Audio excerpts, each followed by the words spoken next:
where the treats at. Is this the passing of the torch, right? Is this what this signifies? It comes down to that front office and what they feel is most important. The champ is here. We've touched down from a higher plane. Why you landed here? We always look forward to that week because it was always intense. You know that we ain't coming back. We about to. The man, the myth, the legend, Dante Hall. My favorite player growing up was Dante Hall. I love you guys in the show, but Dante was my guy. Get to dashing because you done on the warfare.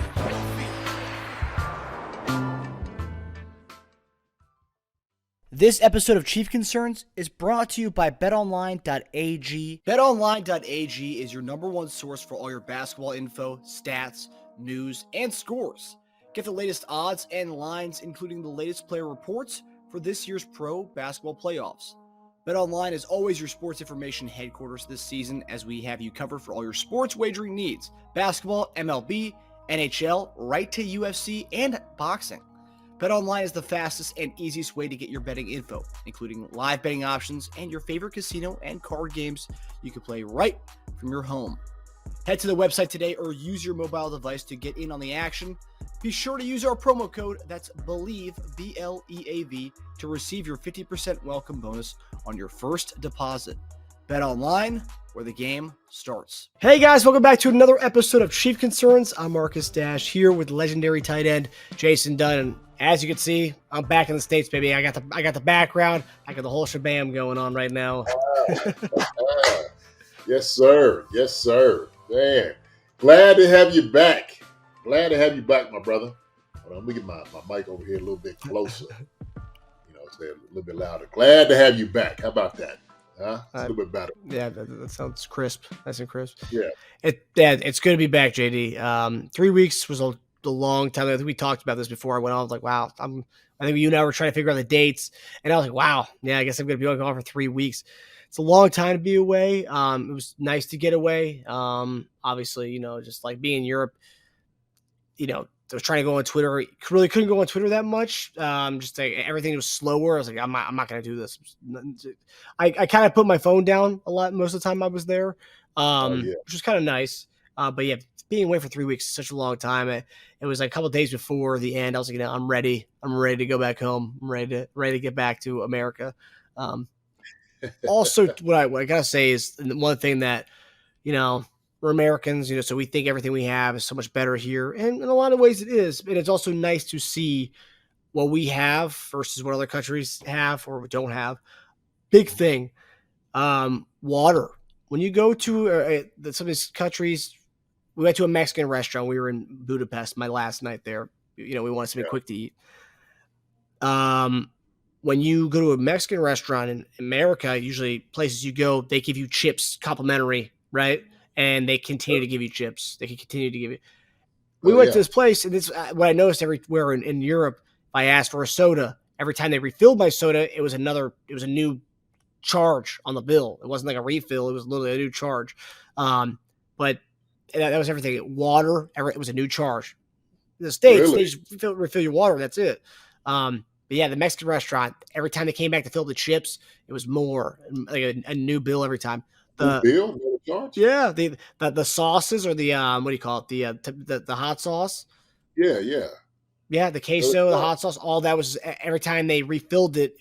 They added that to the bill, and that was kind of a common thing I saw. Also, air conditioning, not that easy to find in Europe, and also ice. Not big on ice over there, I guess. Really? Oh wow. Okay. That you know what? I've never been over to Europe. Never have. Heard plenty of people going over talking about their experiences, and everybody's different. Yeah. They are. But I mean, it sounds like you had a great time. I mean, every time I spoke with you, you was doing something, going and seeing some beautiful history. Some of the great cultures of that area, different eras. I think you were in all those things. You sent me a couple of pictures, man. So it's gorgeous, no doubt about it. But you know how it is. People prefer certain things. United States. I think you're happy to be back home, though, right? Oh yeah. I mean, there's nothing like your own bed. Like sleeping in your own bed, I think is such under appreciated thing. Really, I mean, I just if I have my own bed, I know I'm a knockout. If I go other places, man, the bed's not gonna be what I want it to be. Heck, half the time it's a problem just to get somebody who's 6'6", and half in it, to fit comfortably. So that's another issue. So I'm actually going on vacation, in next weekend, and I can't wait. But I know it's going to be one of those things that I got to take the things I need to take to be comfortable. Mm-hmm. I'm not going to go other places and not be comfortable, man. Even in a nice, beautiful area, I still want to bring my own personal comfort with me. Mm-hmm. That's good. That's good. I think as far as like going to places that for you for a person of your size, like Austria, probably the whatever hotels. I'm sure everything there was bigger. It seemed like, but apparently the average height of a man not Hungary, in Austria. Obviously, we know Arnold Schwarzenegger's from there, but average height's 5'11" and a half for Austrians, for men. Okay. That's, I mean, obviously you exceed that, but that's because what's our average in America? 5'9", 5'8"? Yeah, the 5'9". Well, I thought it was 5'10". I don't. Yeah. Oh. So still 5'11". I mean, that's still significant though, even at like an inch. It's crazy. 5'11", almost 6 foot. Yeah. So there's some big bodies over there, big people. Yeah. I noticed also me being a 5'8" a guy, you notice these types of things, but and also people who maybe 5'11" or 6 foot may seem like they're like 6'4" just because how short I am. But I noticed in Budapest or Hungary and in Austria, all like the security guards, like the whenever it's all like people in like their the uniform and stuff, the military or security guards, they all looked huge. They all looked like they were like roided up like Arnold. And maybe it's because we're Americans and we've watched so many movies, like 80s movies back in the day, where like all those like villains were like all like kind of like big and brawny. Oh. Yeah, they were. I was huge. Bad guys, right? It's like, look at this big Joker. Well, like, where'd they find him at, right? They're all like Ivan Drago's and they're like their uniforms and stuff. Like, oh my god! Like, there you go. There's those movies didn't make it out of thin air. That obviously comes from from something. Yeah. He is strong one the other. Look at him. But you're right though. I had a good time, and yeah, every country offers something different. But yeah, if you're going there, the one thing I'll say is be ready for the service. I don't know, just Europe in general was as I got to kind of notice from Spain to Italy to Austria and Hungary. When you go to restaurants, they let you kind of do your thing. Like if you want to get your bill, if you want to get a refill, you need to go track your server down or waiter down. In America, they do a good job of coming to you. And I don't know. I think that because in Europe, like the tip is already the tip's already in the bill, where in America people are kind of earning that tip, right? They want to get that 20%. So like in Europe, that's fine. If you want somebody to come get me, but in America, like our servers are always come to the table, making sure we want everything. So that's be ready for that. When I was in Spain, I didn't really get that, and my girlfriend was like that's kind of how it is in Europe. Just if you want to be at the flag them down. I'm like, oh, okay, it's interesting. And then I noticed that throughout the trip, air conditioning. Make sure the hotel you go to has air conditioning, or Airbnb has air conditioning. I was fortunate enough that all the places that we went had air conditioning. However, some of the places weren't. The air conditioning wasn't that good. It was maybe our room is kind of a little humid, but make sure you find a spot that's got air conditioning. My parents went to Lake Como for a day, and apparently the sights and everything was beautiful there, but their hotel or wherever they were staying did not have air conditioning, and it was a long night. My dad said. Gracious, my goodness, yeah, that'd have been miserable, definitely. And we're Americans. We love our AC. Yeah, we love. Yes, we do. We love our comfort. We love being comfortable, right? So, that's. Yeah, I'd have to find me somewhere that I know for a fact they had to have some air conditioning and stuff like that. Either that or jump in the lake, cool down. Yeah, I guess You had to do that, right? Yeah. Or I saw someone was asking the front desk person for a fan because I guess the room wasn't cold enough. It's like, hey, can we get a fan? Because the room is pretty hot, even though the air conditioning's on. Yeah. Right. But yeah, lots to love about Europe. Very old place, so you got to see a lot of monuments and kind of see where everything. Some of the Roman stuff, like in Spain, we saw some of the Roman bridges. Yeah, that'd be awesome. Yeah, really cool. But like you said, no place like home. Now, as I get older, more and more, when I hear that song, like that old Christmas song, "There's no place like home for the holidays." Yeah, I understand now. As I get older, I understand that. Being away for 3 weeks, like, yeah, I can't wait to be home. I'm starting to get that more and more as I get older, JD. well, man, I'm glad you're back. I'm glad you're enjoying home. I'm glad you're happy to be home. We're glad to see you back home. Believe me. Yes, sir. I told you, man, that one of the episodes looked like you was in a hostage negotiation and we didn't know where you were. In a bunker. Yeah. Make sure you're okay. Yeah, I like I said, I was in Budapest, so you never know. Yeah. Yeah. So obviously, we're getting closer to training camp. I think we're just under 20 days. So 20 days, man. Under 20. It's Yeah. gonna be here. Can't be here. Can't wait. Can't wait to get into all those position battles. In a few weeks, we'll have a nice little primer of the position battles to watch before the training camp. So, yeah, we're almost here. Love it. Best time of the year. I can't. You know what? I'm gonna get out there. I'm sure for a couple of practices. I have to. I've got to.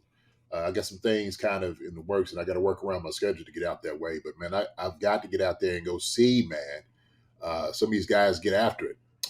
It's always a great time. When you're up there in St. Joe, seeing these guys, go at it and see the crowd having a great time. So no, I really can't wait, man. I really can't wait. So.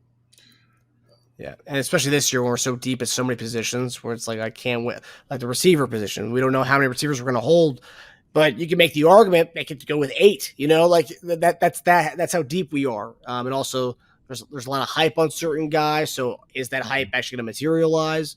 We're going to find out. No more hiding. Yeah, there's certain groups I'll spend some time with. Obviously, tight ends, of course. Go out there and looking at them and checking them out. But the wide receiver group, definitely want to see the DB group, want to see the D-line group, okay, the new pass rushers and things that we have. Running backs. Always fun. Running backs, yeah, definitely running backs. I'm like, okay. And of course, the QBs, I mean, that's just going to be just, that, Pat in itself is bringing the crowd to him. But, yeah, it'll be good to see these battles. Definitely see these battles in camp. Yeah.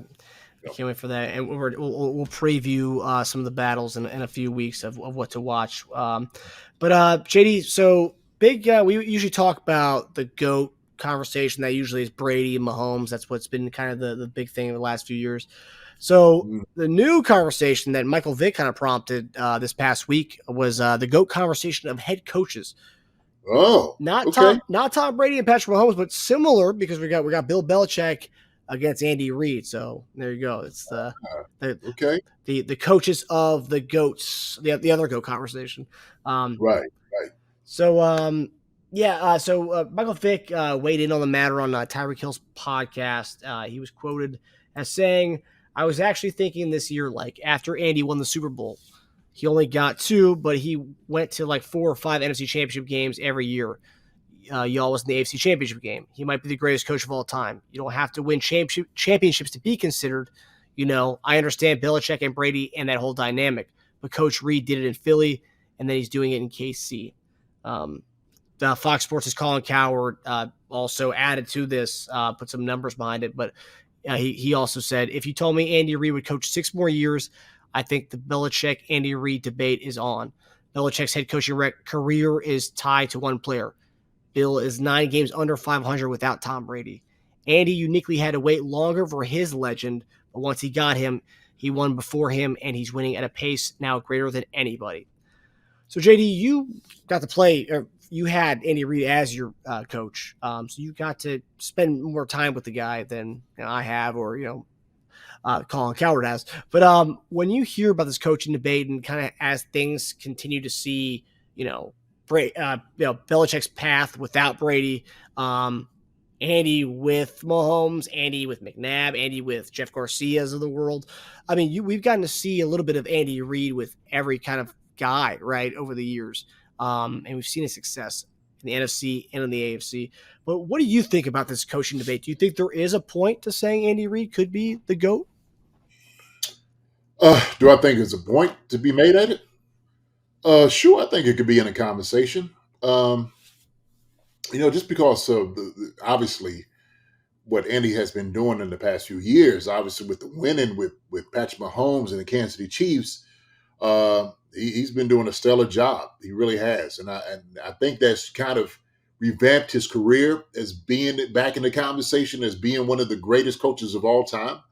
I think right now Belichick may have the upper hand, obviously because of the Super Bowls that he has won, and so everybody's looking at the winner, right? You can't dispute what Bill Belichick has done. So regardless if he's had Tom Brady or not, I mean, Andy Reid's had Patrick Mahomes, who's won 2 for him, or with him. Put it that way, not for him, but with him. And so that's when you look at any type of offense and coaches and teams that become dynasties or win a lot of championships. Usually takes somebody some continuity, and especially somebody that's throwing the football behind the helm to get these things done. Belichick has compiled, obviously a great defense around Tom Brady. Not taking anything away from Tom, because Tom has his greatness in himself, to be able to run the offense the way he ran it effectively.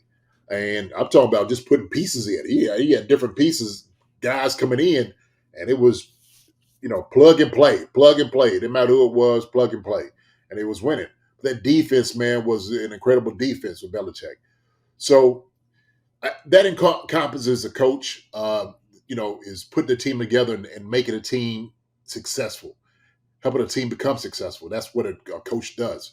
And so Andy, because of his record, what he did in Philadelphia for NFC championship games, go to the Super Bowl, loses that, come to Kansas City, loses 1, wins 2. So Andy's in the conversation, man. But look, I think this is the modern era. They talk about this is the modern era of coaching. There's some great coaches in the past that I think people keep forgetting about, their records. So because they're the ones that are coaching right now, these 2 guys are definitely at the head of the conversation as GOATs of all time, especially the years that they coached. But, man, there's been some, like I said, there's been some great coaches in the National Football League. And I don't want to take away from anybody else who's been able to do things in their career, right? So we've seen legacies of, San Fran, Pittsburgh Steelers, the Cowboys doing a few things. I mean, kind of back in the days, Lombardi. I mean, come on. But yeah, he's definitely in that conversation. And Andy's been, like I said, he's doing a tremendous job, man. He's been doing a tremendous job. He continues with his success. Then you got to sit there and say, well, look, Andy may be the greatest coach of all time. And so as long as he's winning, he's just winning Super Bowls, man, that's what you want to see. You want to see wins, and you want to see the winning percentage go up also too. So, and I know many of the talking heads always talk about how the Chiefs are good for football, for the NFL. Because people like seeing offense, people like seeing high scoring, people like seeing the fun that we have, the snow globe stuff, all the stuff we always talk about, a tight end coming under center to be a QB sneak for a play. But I think the one thing that kind of stands out with Andy is the fact that, obviously he's winning now, right? He's winning Super Bowls now. He didn't win Super Bowls with Philly. I mean, he got the NFC Championship games. But I think what's cool is he's been able to adapt as the NFL has changed and evolved.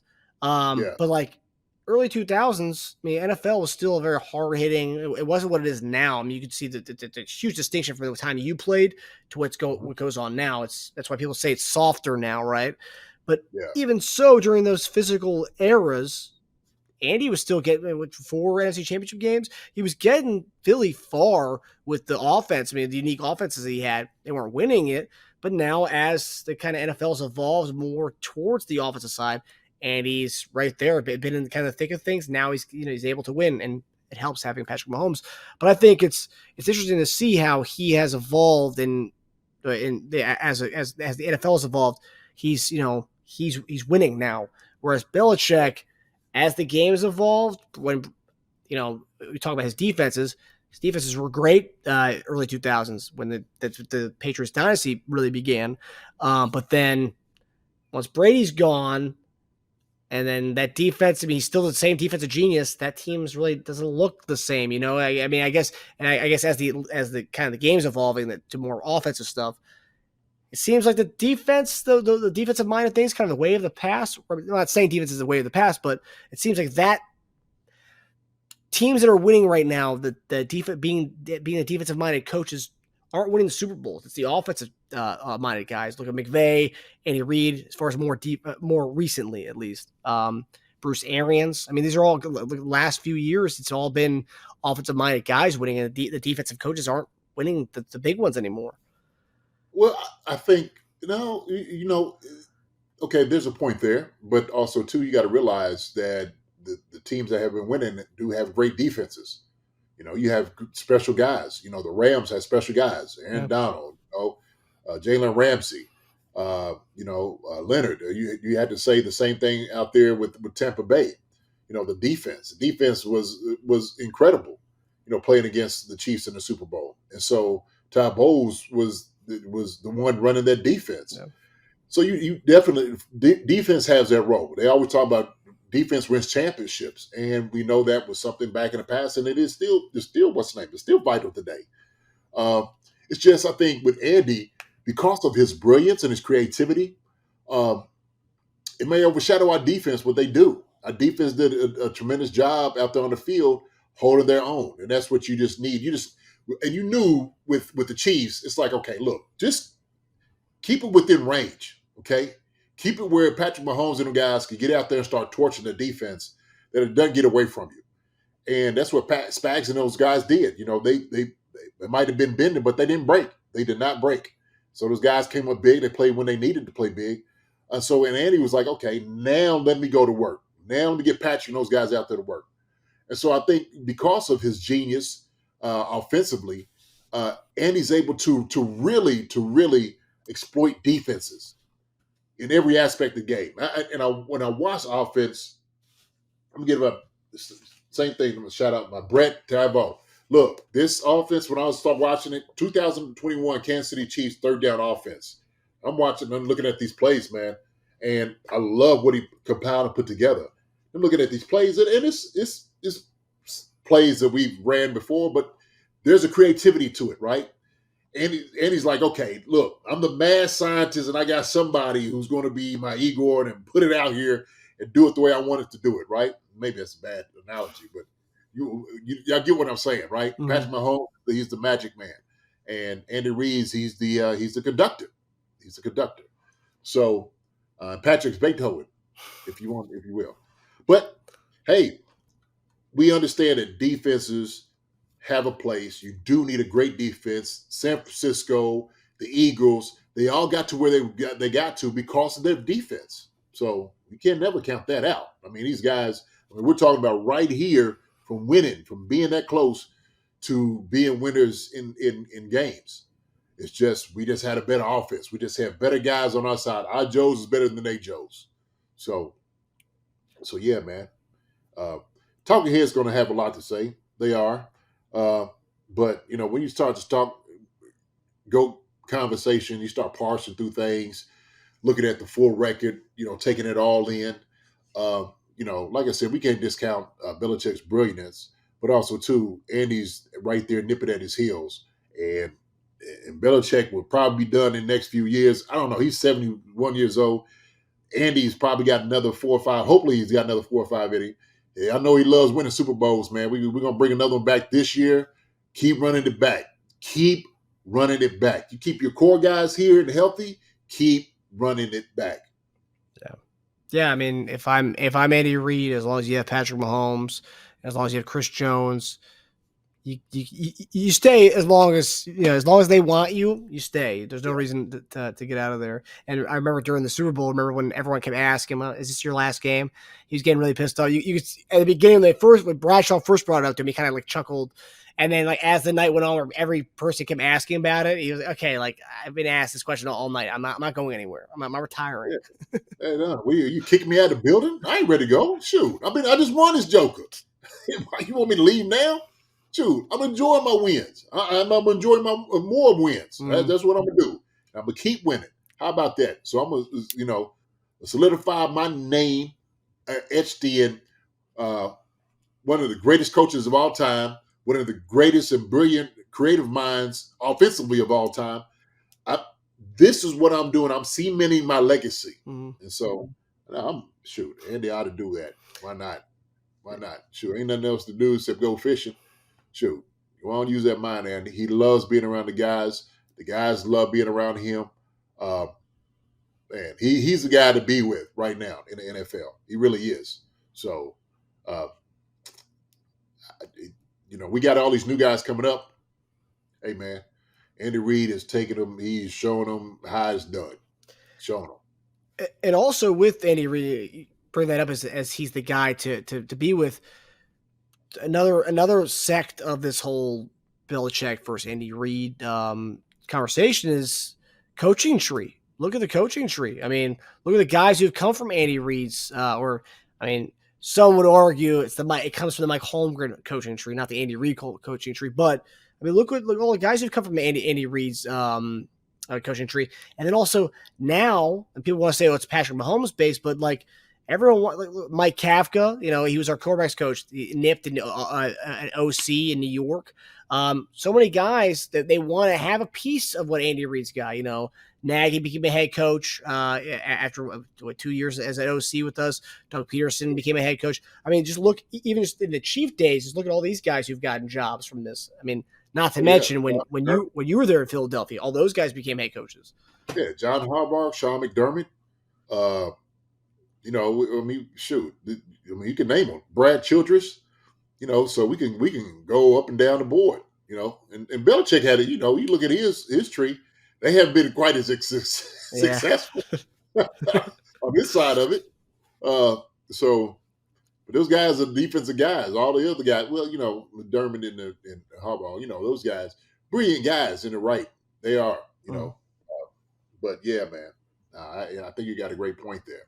Got a great point. Yeah. Bearing fruit is what that is. Yeah. You can set him up for success. They saw the winning ways of Andy and, all these guys, have gone on and become successful head coaches for the most part.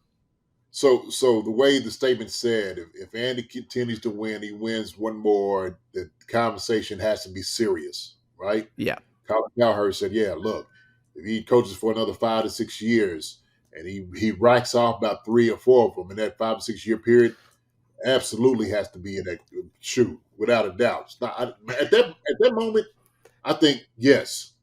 Yeah. No doubt about it, right? Just no doubt. Yeah. I mean, Belichick, because of his Super Bowl wins, that's what you got to look at. Everybody's going to look at that.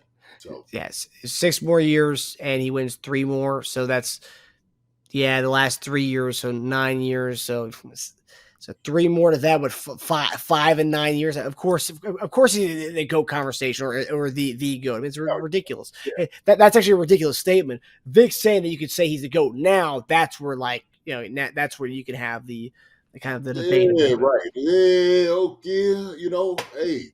Hey man, there's a lot of great coaches out there. I get it. And and the thing is, and Mike, man, he's got affinity for Andy, right? Like you said, he brought him in Philadelphia when nobody else really wanted him. It seemed like, and so Andy picked him up. He's like, man, come on, I want you up here. And so Vic, man, is paying homage to Andy Reid, as he should. So I'm not, necessarily disagree with Mike. I'm just like, hey, man, put a little bit more work. We know he's in there. We know he's there. We know he's right there in the same breath conversation. Can't leave him out. So, yeah. and Mike Vick was also he was a summer intern, did the coaching internship thing a couple of years ago with the Chiefs too. So he's got a little bit of that with there's obviously a lot of love there between the two of them. But one thing that gets mentioned a lot with Belichick's that what he's looked like without Brady in the last few years, or what his teams have looked like without Tom Brady, making the whole distinction. Oh, was it Belichick or was it Brady? That's its own thing. But looking at Andy, something he gets credited for is the fact that whatever situation he's had for the most part in his career, he's been able to make do. I mean, just looking with the Chiefs situation, before Patrick Mahomes, you had Alex Smith, you had games where you had Matt Moore, Nick Foles, and then you have Patrick Mahomes, and then you have Chad Henne, who comes in and looks good for in the playoffs. But going to the Philly, Don McNabb, Mike Vick, you mentioned Kevin Kolb, who they made look fantastic. AJ Philly, and I believe it was the 2002 or 2003 season where Philly had to come in, and I believe he won 4 or 5 straight games, and they clinched the 1 seed in the NFC. So he's and Jeff Garcia, when everyone thought Jeff Garcia was done, he came to Philadelphia, won some big games for them. So he's been able to do it with Alex Smith. A good plethora of quarterbacks. Some who a lot of teams thought were done, but no, he made them. I don't know if he made them look good, but the offenses that he provided around these guys. I mean, that's the genius of Andy Reid. That's the offensive mind. Belichick's the defensive guy. Yeah, and so they just happen to be they go well together with Tom Brady.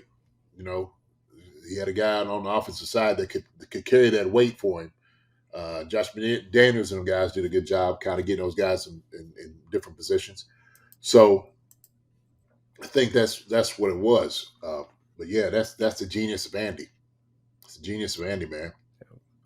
So JD, everybody who knows and watches the show and listens to the show knows you're a big time NFL enthusiast. Obviously, you played the league, but you're a fan. You're a fan at heart. Who would you say? You mentioned some of the old school guys. Who would you have as far as somebody that you put up there with as the GOAT? I know. We're talking about the recent guys, but like you said, the NFL goes way back. Who would be some guys you would want to throw up there as your personal GOAT? I think you had to look at guys like Joe Gibbs. You had to look at Bill Walsh. You had to look at guys like obviously Vince Lombardi. Tom Landry had a great, successful career. So we look at high coaches percentages. Who else was I?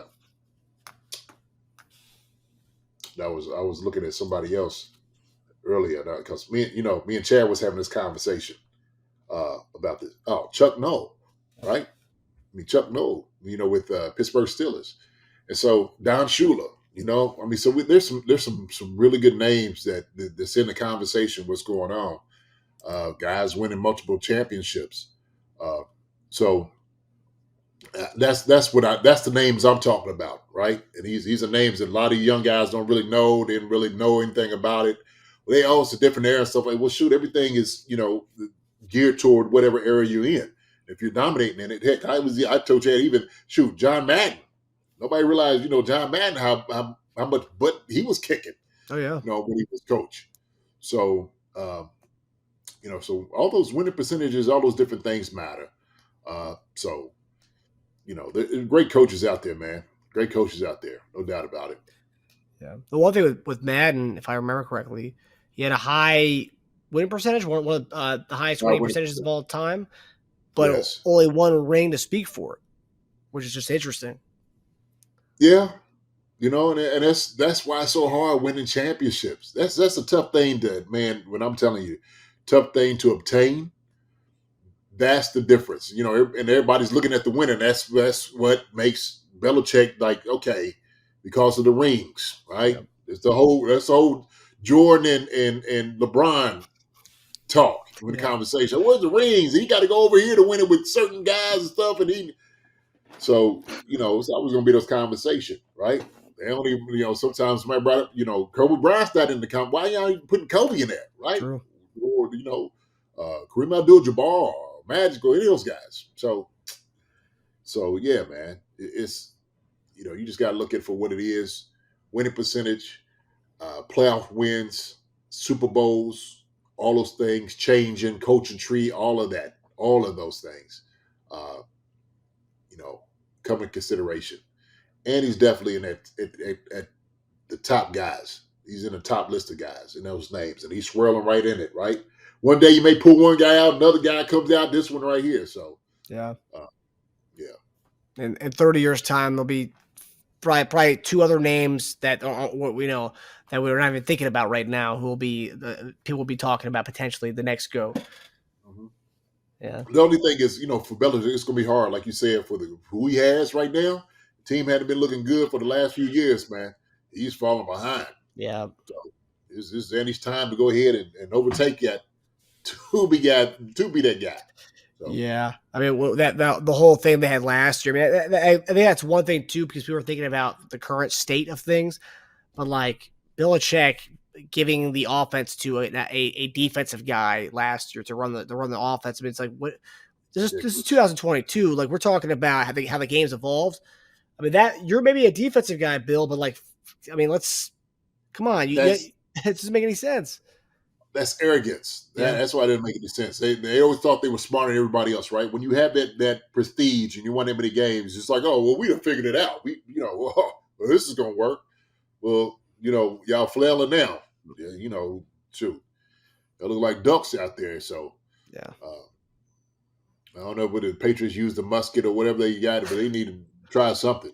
So yeah, what's the old Bill Belichick motto? Find a way. They need to find a way to play some offense this year.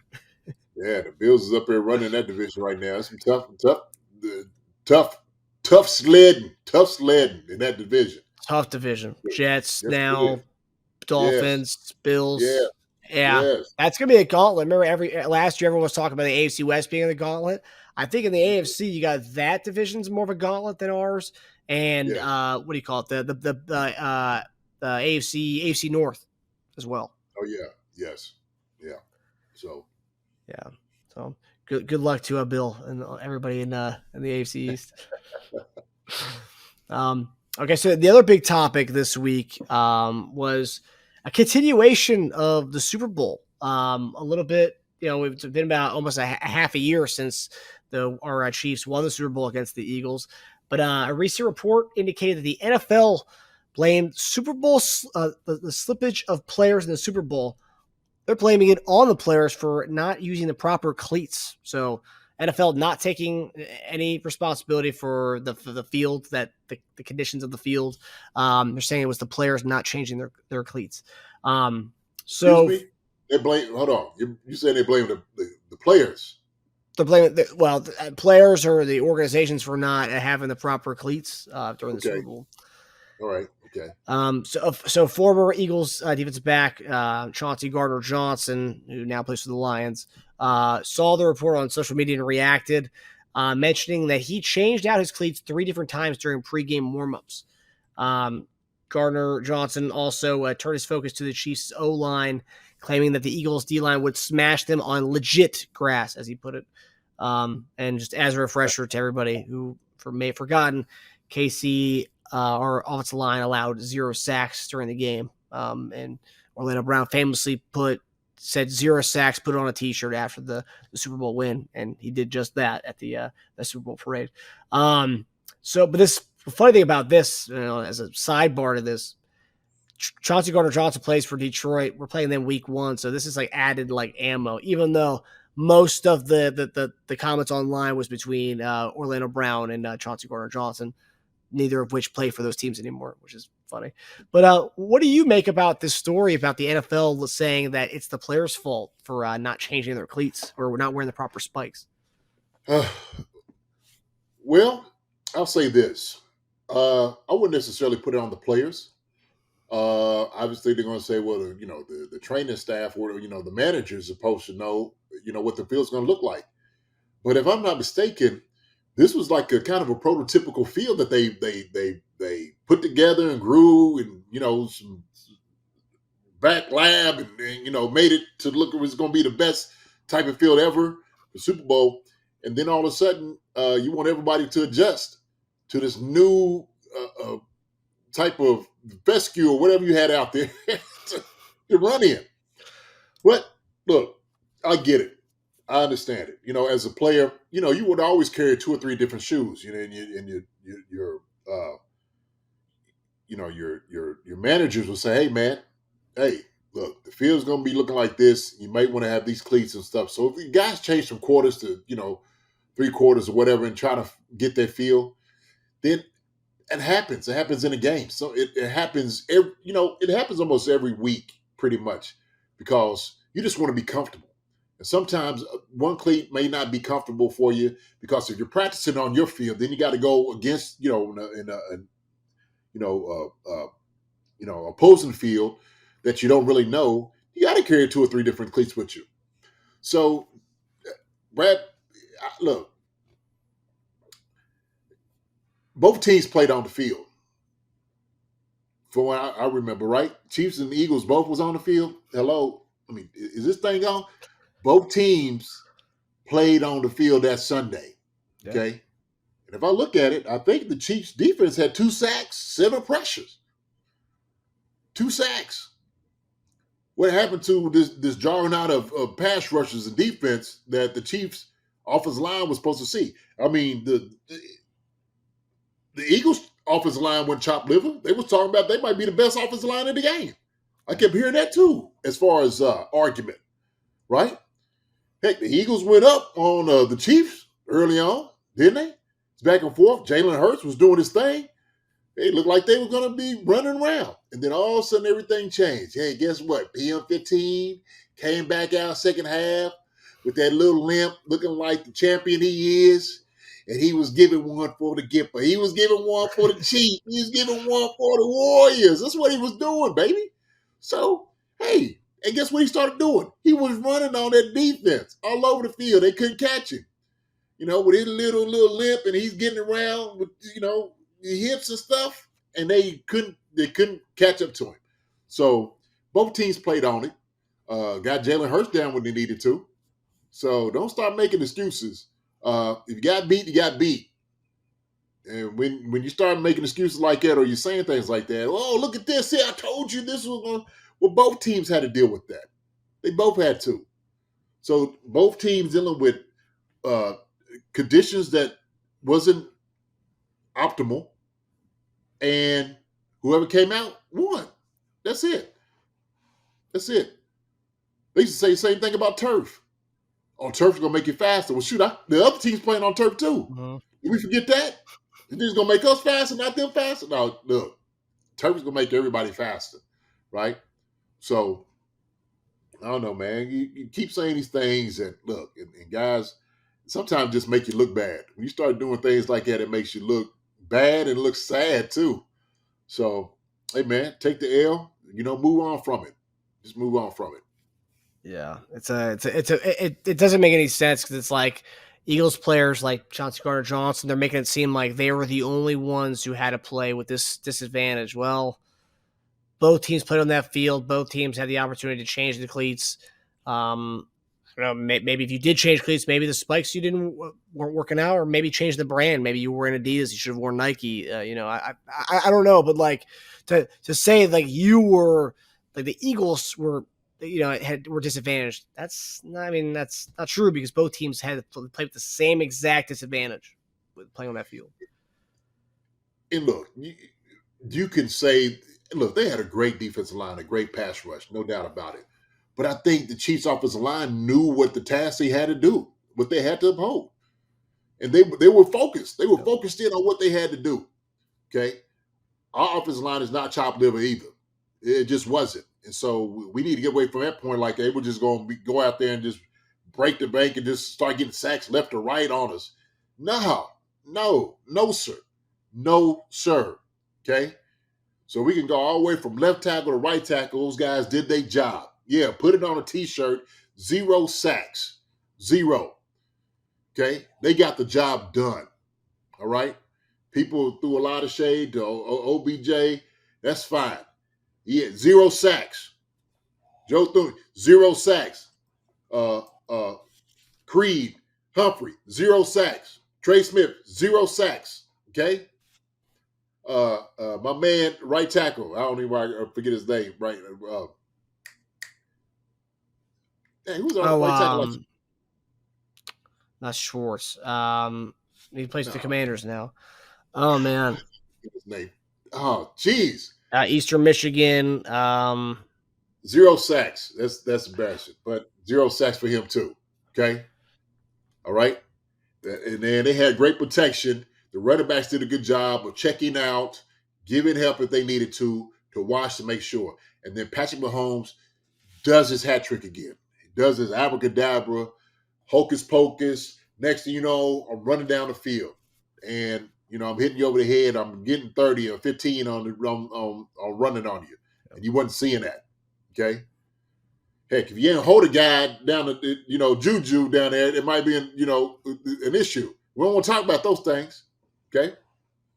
So both of them had to play in other conditions, man. Yeah. Don't forget about that. Andrew Wiley was the right tackle. Wiley, that guy. Why would we forgot Wiley, man? Yeah.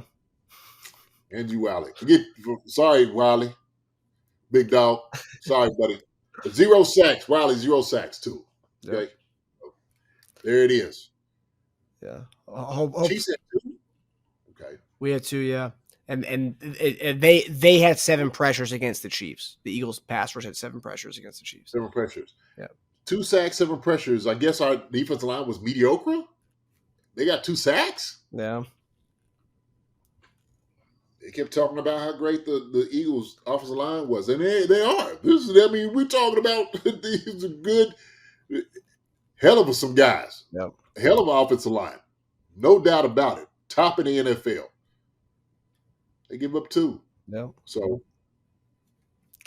Yeah, hopefully these Philadelphia players can get over it. The season's starting here very soon. Hopefully they can get over this. But it seems like it's the other guys who really weren't playing in that game.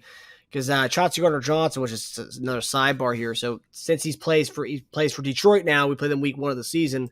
Fellow DB on Detroit, Jerry Jacobs, said he plans to shock the world when the Detroit Lions take on the Chiefs week 1 of the season. What do you make about some of the hoopla from some of the added juice from some of these Detroit Lions players for week 1? They try to add juice, and it's like they ain't doing it for me. It's not doing it for me. So I get it, man. Try to inject juice where you can to get it drawn out. I just, my mind and thought process still kind of the same. They're trying to build it up. They're trying to build it up. That's fine. Ain't no problem with that. But, shocking the world, try to piggyback off of that. Hey, this is going to be a new season. That season's over. It's in the books. Them suckers got rings, beautiful rings. Woo! Them suckers look beautiful. Mm-hmm. You see it, man? The Hunt set that thing off. Mm-hmm. It's gorgeous. Gorgeous. The guys deserve it, man. They worked hard the entire season. Best team in the NFL.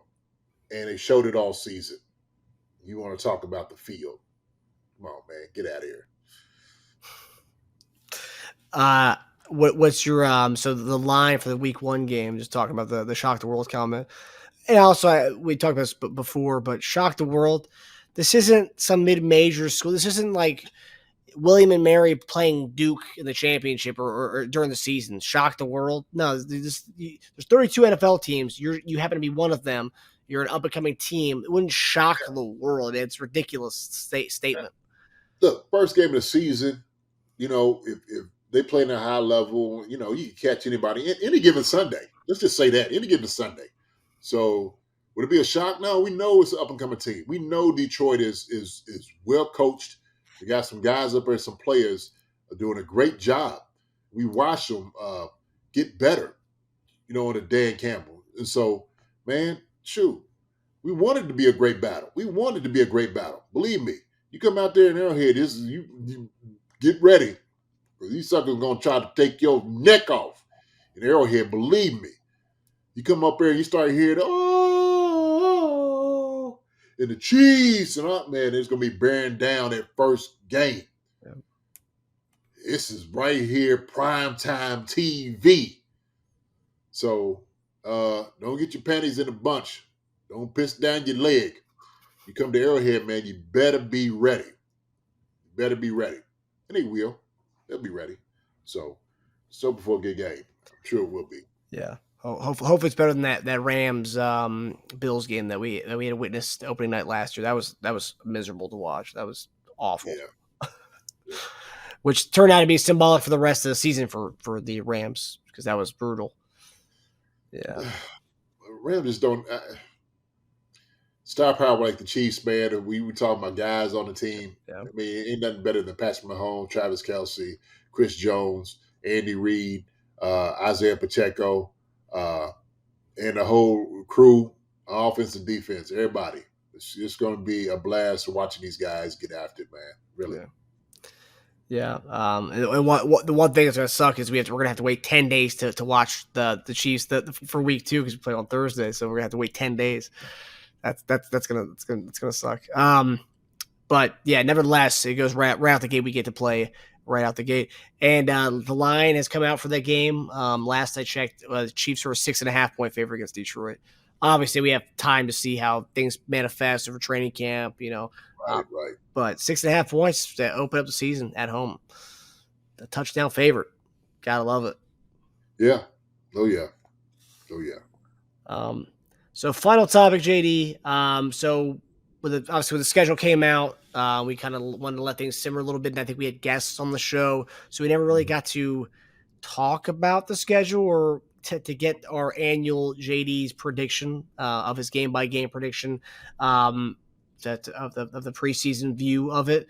What do you want to give the fans any insight, or are we still gonna wait a little bit? Oh, look, man, it's too early. It's too early for that. I think it's too early for all the predictions and stuff at this moment. Look, let guys get to camp. If there's going to be more bodies coming to camp, let them get in, seeing some things. We'll get it. We'll wait on that. Okay. I just want these guys to get to camp healthy. That's it right now. The prediction will come later. No doubt about it. I want to, like I said, I don't get out there camp. I want to see these guys, how they look. So, I might go to where it's undefeated season. I'll get to camp like, they might lose 2. I don't, so we'll know once we get there. We start seeing a little bit more of the, the brew putting in together, into the sweetness, of the Chiefs. So, yeah, we'll wait on that. We'll ease up on it, slow your roll, pump your brakes on this right now on the prediction, but it will come. It will come.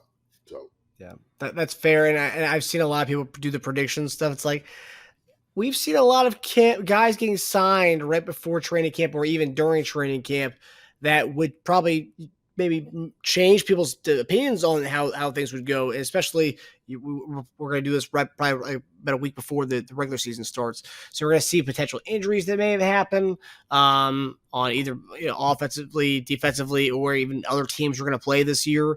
That could change a lot of things based on how we see stuff. So I like that we're waiting again to give the people, the Chief Concerns fans, an educated prediction. Yeah, listen, and there's a lot of good guys, running backs that don't have homes yet. There's some guys out there that don't have homes. Yep. So that's going to be key. It's going to be vital, to this. Yeah, injury and all those different things. Yeah, man, it's smart just to wait. Yeah. No rush or anything. Yeah. No rush. All right, guys. Well, we hope you guys enjoyed the episode. That does it for us. We hope you guys tune in next week for another Chief Concerns episode. We're next week we see each other. We're only going to be about less than 2 weeks away from the real deal, Holyfield, the return to training camp, the return to actual Chiefs football. So, yeah, we're counting down, baby. Yes, sir. It'll be a good time. Yes, sir. All right, my brother. Hey, great time. Chiefs Concerns, man. Y'all keep checking us out. All right. Still have some good stuff for y'all. Yes, sir. All right. Love you, JD. We'll see you next week, everybody. Love you. Hi, everybody. Thanks for watching. Subscribe here to get the latest from the show. Also, be sure to check out the best clips from Chief Concerns. And if you prefer to listen to the show, subscribe and follow us on Apple Podcasts, Spotify, and anywhere else you get your podcasts.